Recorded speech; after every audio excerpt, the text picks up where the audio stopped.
Hello adventurers, my name is Diogo Guerra and this is Off-Road Off Course. Today's video is going to be a compilation about 3 or 4 things that happened on the Off-Road Off Course project in the past 2 months. If you see all my videos, then you know that I have been in Angola visiting my girlfriend in August. And immediately after that we had the Hub, our own adventure challenge event. What you didn't know is that only a week after that, I spent 10 days with 5 Canadian guests, teaching them all the off-road essentials and guiding them on a 1,600 kilometer tour across Portugal. What a country, guys! What a country!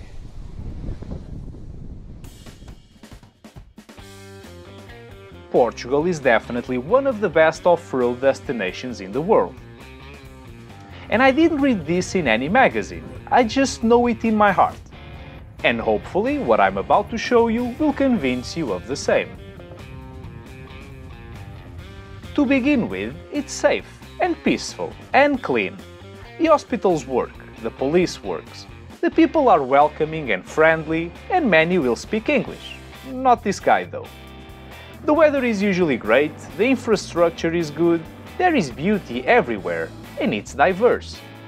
There are thousands of open trails and unpaved roads across the map, so with some navigation skills you can literally reach the 4 corners of the country. In only a couple of hours you can go from the vast flat farmlands of Alentejo to the beautiful Vicentina coastline along the Atlantic Ocean.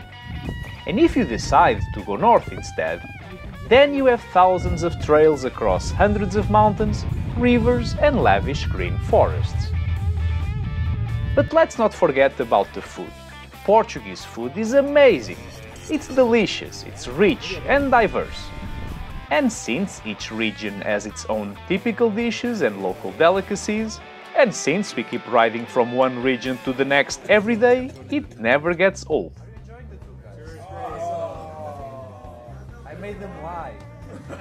For this tour, most of the trails I selected were easy, allowing us to cover a decent distance every day while keeping our energy levels high. But of course, we also found a few hurdles here and there to spice up the journey and to open new training opportunities. In the end of a long day on the saddle, it is important to have a reward. So I always find interesting locations to spend the night, like inside the walls of 1,000-year-old castles high up on the mountains, or surreal slate villages hidden in valleys in the middle of nowhere. Or simply a cozy little town by the coast, a step away from the beach. This trip was a success, and it was a huge pleasure to meet these guys, intelligent people with an amazing spirit, good mood, good stamina, and a friendship between them that by the looks of it goes back 2 centuries or so. So yeah, if you and your friends ever want to come to Portugal and live here an adventure guided by me, and perhaps even make a video telling the whole story properly, just send me an email and I'm sure we can figure something out. About 2 weeks after the big trip, I had the pleasure and the honor to be invited to spend a whole weekend teaching off-road techniques to the famous Litas. The Litas are an international motorcycle club founded by ladies, which is divided in smaller groups all over the world, in this case, Lisbon. So, thank you Katia for your faith in my teachings and also for introducing me to such an easygoing, fun and talented group of riders. Some of them actually a bit too talented and a bit too confident for me to feel comfortable. Right after the training weekend with the Litas, I got another visit. Egils from Latvia. Egils creates footage for a motorcycle club and a YouTube channel called Autoduro. He happened to be in Portugal and decided to invite me to do an interview. Me getting invited for an international interview. Imagine that! Egils says he's a musician, but first and foremost, I think he is an adventurer. In only 6 years after getting his first motorcycle, he managed to ride all over Europe and done around 15,000 kilometers on the TET tracks. So yeah, it kind of feels like I should be the one interviewing him. Anyway, Egils is conducting interviews like this with riders around the world to try to understand what lured them into the adventure lifestyle and what keeps them going, which I see as a very interesting question. Right before me, Egils interviewed the famous Round the World Paul, who has been traveling on 2 wheels around the world for more than a decade. You know what, I bet that Paul must be feeling really flattered right now to be considered at the same level, you know. So guys, please do yourselves a favor and go check the Autoduro YouTube channel.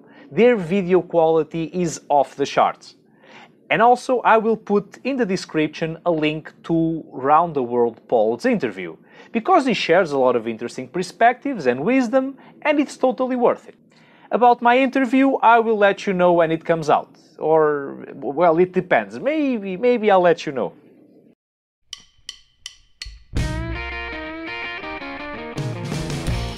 To finish this video in great style, I want to talk about my participation on the GPS Navigation Challenge promoted by Rotas do Ribatejo.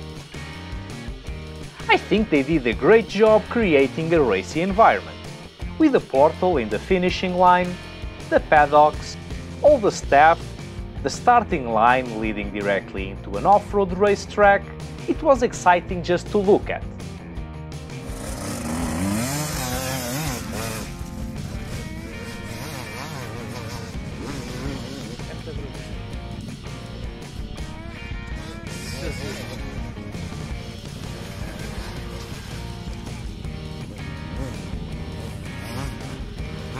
I was invited to participate by Filipe Frois, one of the founders of Rotas do Ribatejo, and he asked me to make some videos and to be sort of the broom wagon, which means I departed last with the mission of helping anyone lost or in trouble.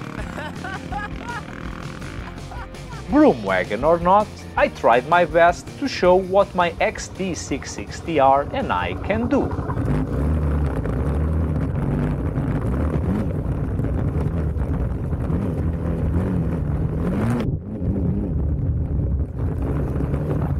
And thank God I invested in a new rear shock for this beautiful beast, cause now this thing flies.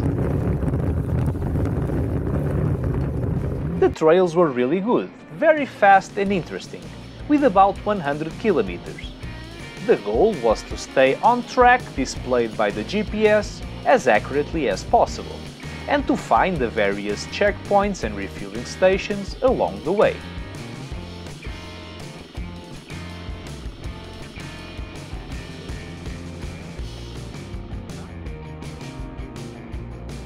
About 50 kilometers into the trails, I found my friend Ricardo with a problem on his 2-stroke Husqvarna. The bike wouldn't start no matter what, and it seemed serious. So the only solution was to call the organization and request a trailer.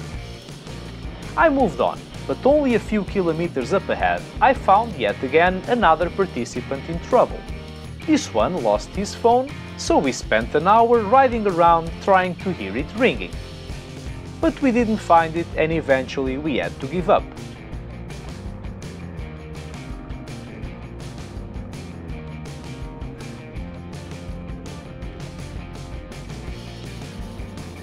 Despite our efforts to make up the lost time, when we arrived the event was already over.